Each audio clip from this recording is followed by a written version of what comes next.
अरविंद केजरीवाल जी ने कहा कि यह केस लगभग पौने 2 साल से चल रहा है। 17 अगस्त 2022 को सीबीआई का पहला केस फाइल हुआ था और 22 अगस्त 2022 को ईडी ने अपनी ईसीआईआर फाइल की।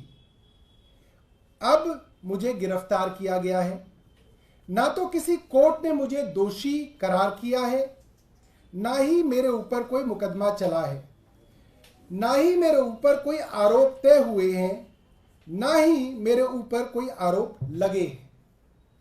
अभी तक केस में सीबीआई ने 31,000 पेज कोर्ट में फाइल किए हैं और 294 विटनेस यानी कि गवाह एग्जामिन किए गए हैं।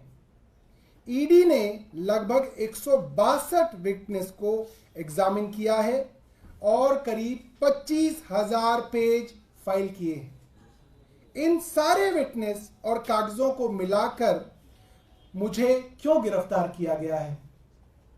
मेरे नाम सीधे सीधे 4 स्टेटमेंट डाले गए हैं, यानी कि लगभग 4 स्टेटमेंट ऐसे हैं जिनमें अरविंद केजरीवाल जी के नाम का जिक्र है और उन्होंने कहा कि मैं ये चारों स्टेटमेंट्स के विषय में आपके सामने बात रखना चाहता हूं।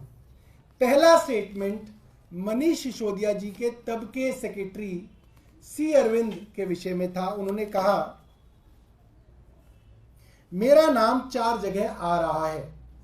सबसे पहले हैं सी अरविंद। सी अरविंद मनीष सिसोदिया के सेक्रेटरी थे।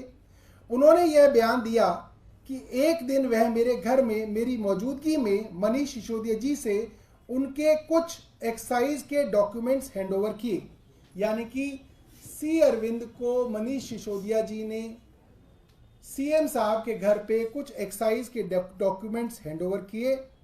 उन्होंने यह नहीं कहा कि कुछ पैसे दिए, ऐसा कोई आरोप नहीं है। मैडम, मेरे घर पे ढेरों विधायक, मंत्री और अधिकारी आते हैं, उनके सेक्रेटरी आते हैं, वह आपस में खुसर पुसर करते रहते हैं और कई कागज एक दूसरे से एक्सचेंज करते हैं। मुझे क्या पता कौन किसको क्या दे रहा है? क्या यह बयान एक मौजूदा मुख्यमंत्री को गिरफ्तार करने के लिए काफी है? उन्होंने कोर्ट के सामने अपना ये सवाल रखा। उसके बाद उन्होंने दूसरे गवाह के ऊपर आए जिनका नाम है मुगुंटा श्रीनिवास रेड्डी, जिनको एमएसआर भी कहते हैं, जो जगन रेड्डी की पार्टी के सांसद थे। एमएसआर एक दिन 16 मार्च 2021 को 4:30 बजे उनके दफ्तर में आए। इससे पहले उन्होंने 10 दिन पहले अरविंद केजरीवाल जी को चिट्ठी लिखी कि मैं एक सांसद हूं, मुख्यमंत्री से मिलना चाहता हूं। अरविंद जी कह रहे हैं मेरे ऑफिस में उन्हें 10 दिन बाद मिलने का समय दे दिया गया। वह 4:30 बजे मेरे पास मिलने के लिए आए। मैं किसी वजह से जल्दी में था तो उन्होंने मेरे से कहा कि मुझे दिल्ली में अपना फैमिली चैरिटेबल ट्रस्ट खोलना है, उसके लिए मुझे ज़मीन चाहिए। हमने कहा कि ज़मीन हमारे अंडर नहीं आती, एलजी साहब के अंडर आती है। आप चिट्ठी दे दीजिए, मैं एलजी साहब को फॉरवर्ड कर दूंगा, यानी कि पहुंचवा दूंगा। 16 सितंबर 2022 को उनके घर पे रेड पड़ी। उनसे पूछा जाता है कि क्या आप अरविंद केजरीवाल जी से मिले? उन्होंने कहा कि जी हाँ, मैं मिला और मैंने अरविंद केजरीवाल जी से अपनी फैमिली के ट्रस्ट के लिए ज़मीन मांगने की बात कही थी। 16 सितंबर, ये जो स्टेटमेंट है ये 16 सितंबर 2022 को सेक्शन 17 में ली गई थी। ये एक पीएमएलए का सेक्शन है। 5 महीने बाद यानी कि 10 फरवरी को उनके बेटे को गिरफ्तार कर लिया जाता है। मुगुंटा रेड्डी के बेटे को गिरफ्तार किया जाता है। उसके बावजूद वे अपने पुराने स्टेटमेंट पे कायम रहते हैं। जब 5 महीने तक उनका बेटा गिरफ्तार रहता है तो बाप टूट जाता है।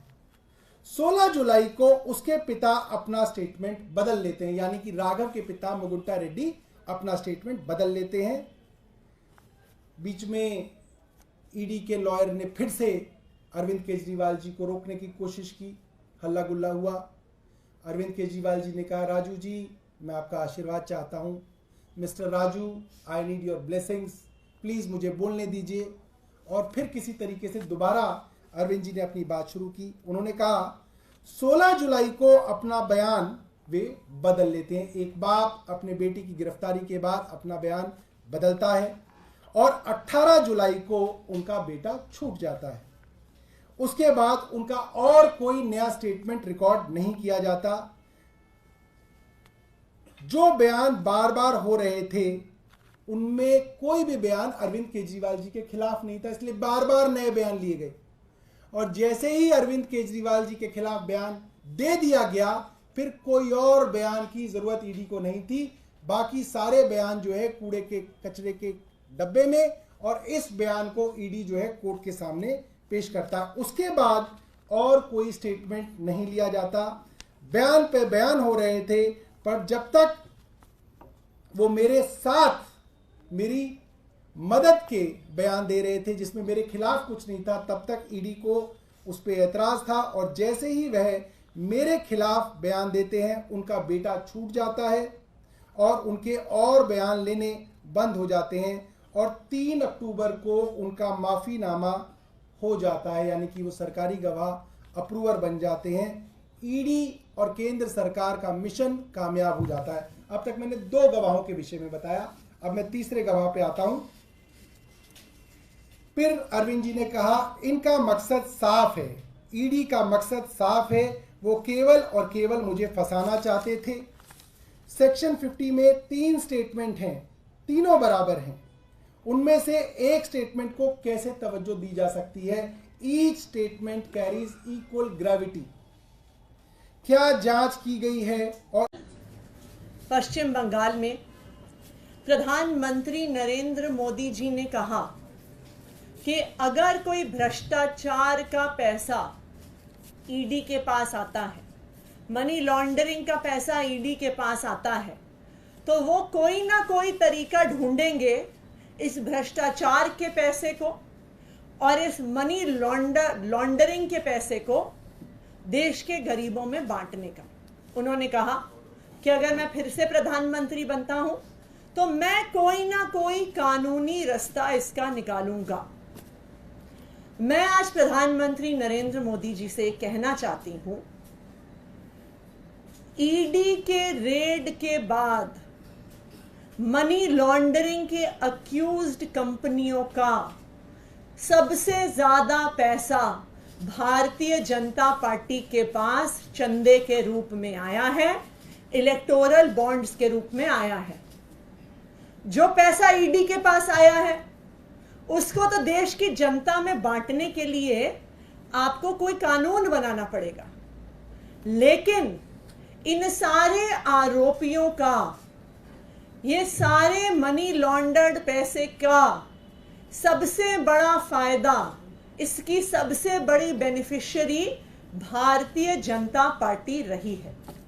तो अगर आप इन भ्रष्ट कंपनियों का पैसा, इन मनी लॉन्ड्रिंग कर रही कंपनियों का पैसा देश की जनता में बांटना चाहते हैं, जनहित में बांटना चाहते हैं, तो मैं आपसे आग्रह करूंगी कि जो 41 ऐसी कंपनियां हैं जिन पर आईटी की रेड हुई, जिन पर सीबीआई की रेड हुई, जिन पर इन्फोर्समेंट डायरेक्टोरेट की रेड हुई और जिन्होंने 2741 करोड़ रुपए का